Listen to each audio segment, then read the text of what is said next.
আজকের আলোচনা গর্ভবতী হলে সাদাস্রাব কেমন হয়। সাদাস্রাব বা যোনিস্রাব লিকোরিয়া নামে পরিচিত। নারীরা গর্ভবতী হলে সাদাস্রাবের পরিমাণ বেড়ে যায়। এই সাদাস্রাব যোনিপথকে জীবাণুমুক্ত রাখে, ফলে গর্ভের সন্তান ইনফেকশন থেকে রক্ষা পায়।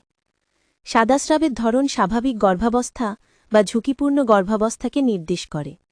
চলুন জেনে নিই গর্ভবতী হলে সাদাস্রাব কেমন হয়। গর্ভাবস্থায় স্বাভাবিক সাদাস্রাব কেমন হয়?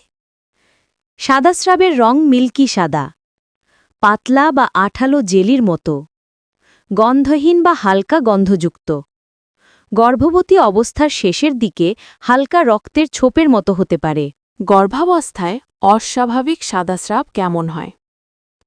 যৌনাঙ্গে জ্বালাপোড়া করা, দুর্গন্ধযুক্ত সাদাস্রাব, লালচে, সবুজ, হলুদ বা ধূসর রঙের সাদাস্রাব, যোনিপথে ব্যথা অনুভব হওয়া, যৌনাঙ্গে চুলকানো, ফোলা বা ব্যথা অনুভব হওয়া।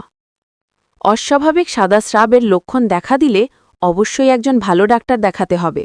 আমাদের আজকের আলোচনা ছিল গর্ভবতী হলে সাদাস্রাব সম্পর্কিত।